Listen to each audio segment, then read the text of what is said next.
আসসালামু আলাইকুম রহমতুল্লাহি আবরকাতু।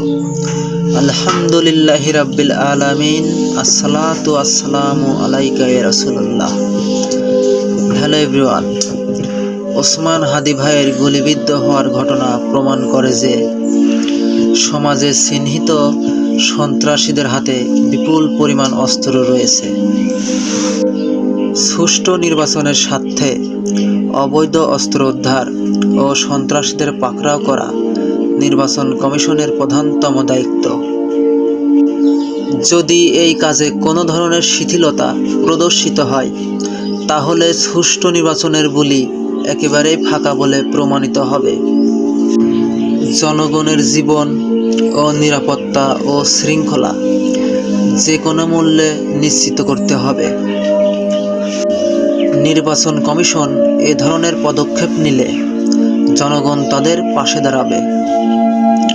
আসসালামু আলাইকুম রহমতুল্লাহি আবরকাতু।